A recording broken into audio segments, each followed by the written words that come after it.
علم کے اعتبار سے اگر دارالعلوم دیوبند کی بات کی جائے یا تربیت کے اعتبار سے، تو حقیقت واقعہ یہ ہے کہ دارالعلوم پر قبضے کے بعد سے وہ سب چیزیں ختم ہو گئی تھیں۔ اسے آپ قبول کریں یا نہ کریں، یہ آپ کی مرضی ہے۔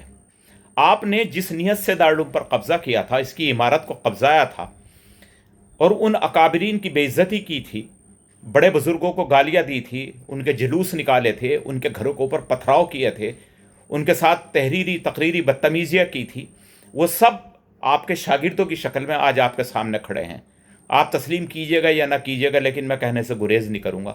یہ حقیقت واقعہ یہ ہے کہ آپ تربیت کے اندر پوری طریقے سے ناکام ہیں۔ اس کی وجہ یہ ہے کہ 70-80 ہزار سے لے کر 70-80 لاکھ تک کی گاڑیاں جو ہیں وہ آپ کے سامنے ہیں، آپ ان کے اندر بیٹھ کے گھوم رہے ہیں۔ آپ ایک قدم باہر نکال کر اپنے شاگردوں سے، اپنے معاونین سے اور اپنے مہمانان کرام سے بالکل ملاقات نہیں کرتے، اوپر سے اور جو دربان بدتمیزیاں کرتے ہیں وہ الگ ہیں۔ اس 30-40 سال کے اندر کوئی بھی آپ ایک ایسی اہم شخصیت نہ پیدا کر سکے جس کا روب ہو، جس کا کوئی وقار ہو، جس کا کوئی معیار ہو، جس کے اشارے پر لوگ دوڑتے ہوں، بھاگتے ہوں، ایک طرف سمٹ جاتے ہوں، ایک کونے میں کھڑے ہو جاتے ہوں۔ آج میں دیکھ رہا تھا مولانا سلمان بجنوری صاحب ڈنڈے چلا رہے تھے شیخ الہند لائبریری کے سامنے، کوئی بھی نہیں سن رہا تھا، کسی پر بھی اثر نہیں ہو رہا تھا۔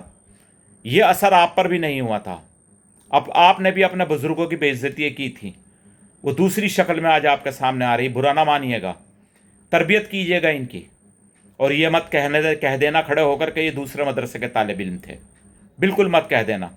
پہچان کیجیے گا 10-15 طالب علموں کی، اخراج کیجیے گا ان کا، تبھی یہ بات بنے گی۔ آپ نے یہ وضاحت نہیں کری کہ متقی صاحب ہندوستان کیوں آ رہے ہیں، اور ہندوستان آئے تو دیوبند کیوں آ رہے ہیں۔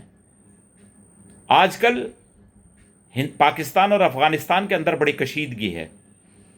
ہندوستان کی حکومت اپنے طور کے اوپر یہ سمجھتی ہے کہ اگر ہم نے افغانستان سے دوستی کر لی تو پاکستان کا مسئلہ حل ہو جائے گا۔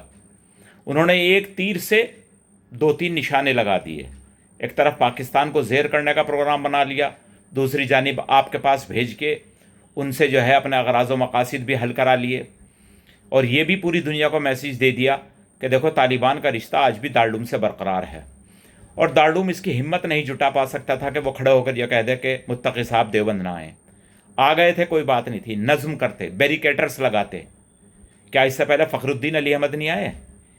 میری آنکھوں کے سامنے آئے، دارالحدیث کے اندر ان کا ناشتہ ہوا تھا بے انتہا ترتیب کے ساتھ۔ اس کے علاوہ اور بہت لوگ آئے، بابو ظاہر کی جانب سے بہت سی شخصیات سیاسی اور سماجی آئیں، لیکن کنٹرول تھا۔ وہ کنٹرول آپ کا ختم ہو چکا ہے۔